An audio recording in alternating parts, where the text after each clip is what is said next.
Hello, I'm Kai, and welcome to our video. Don't forget to follow our main channel. Love you all.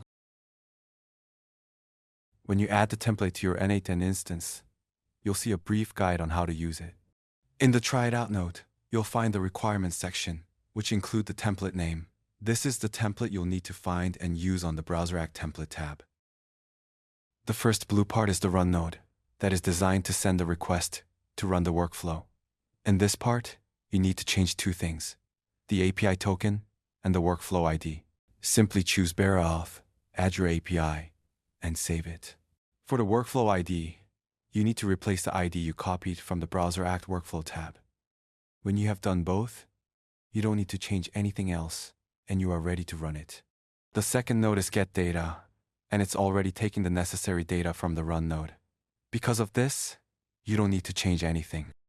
For the other parts, no changes are required, but don't forget to add credentials and connect the nodes that need to be connected, like Gemini and Telegram. That's all for this video. Thank you for watching.